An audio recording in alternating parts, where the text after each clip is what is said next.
Hello YouTube friends and families! Today ay Biyernes at tayo ay papunta na naman sa marina para mag-start ng weekend boatcation. Ito ay maiksing weekend boatcation lang dahil uuwi din kami bukas ng Sabado. Ayan ang aming pet na si Scrappy at siya ay super excited na naman para sa boat vacation or weekend boatcation. Ayan na yung aming mga gamit, nasa cart na. Kaya samahan nyo kami guys sa ating sailboat. Ayan, palakad na kami papuntang sailboat. At ayan yung view natin, mahangin na naman today. Lagi namang mahangin dito. Kaya ganyan talaga, minsan tumatiming lang kami kung kailan kami magbo-boating. Pagka sobrang mahangin, kinakancel muna namin yung aming pagbo-boating. Ayan, si Scrappy ay excited. At eto na tayo sa ating boat. Nakapag-unlock na ako, kaya tayo ay mag-settle na at mag-unpack ng ating mga gamit. At ayan, na-unlock ko na yung sailboat, kaya tayo ay settle down. Paano ba yung Tagalog nun? Ayan.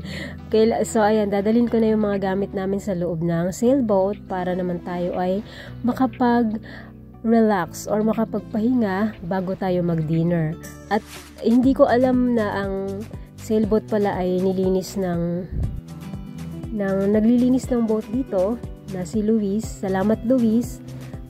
Ang galing ng pagkakalinis yun ng boat, pati yung canvas, malinis talaga. Ayan. At dahil bagong wax at polish ang boat, kailangan na ma-maintain natin na lagi siyang malinis para naman hindi masayang yung pagka-polish at wax. Dahil guys, ang mahal kaya nung pag-polish at wax ng mga boat dito. Nakakaano yung price, nakakalula. Pero yan naman yung hilig ng asawa ko, kaya okay. Ayan, tayo ay mag-unload na ng ating mga gamit. Kaya pinas forward ko muna para hindi kayo maboard sa aking vlog. Okay, tayo ay papunta na ulit sa boat after natin mag-unload ng ating mga gamit. Ibig sabihin sa boat, yung isang boat na maliit, yung Boston Whaler, dala kasi namin siya, naka-trailer. So, kailangan namin siyang i-launch sa water para magamit namin dito sa marina na mag-cruise around. So, ayan, samahan nyo kami guys. Hindi ko na film hindi ko na record yung pag-launch ng boat sa ocean dahil nakikita nyo naman yung dati pa, kaya paulit-ulit na proseso.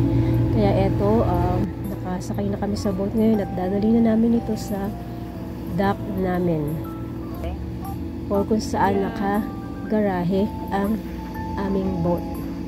Ayan, ang ating captain, si Dog, ay super enjoy naman sa kanyang paglalayag. Sana all.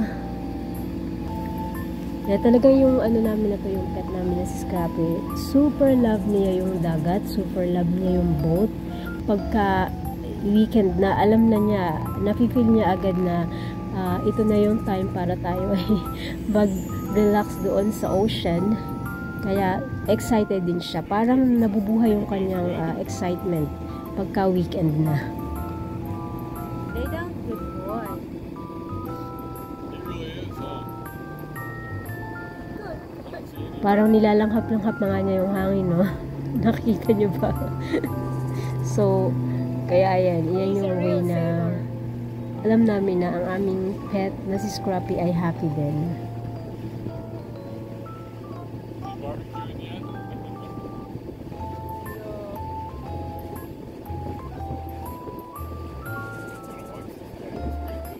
Yes. Seems like he's turning. Drizzle, did you feel the drizzle? Huh? He's got one of those expensive cells.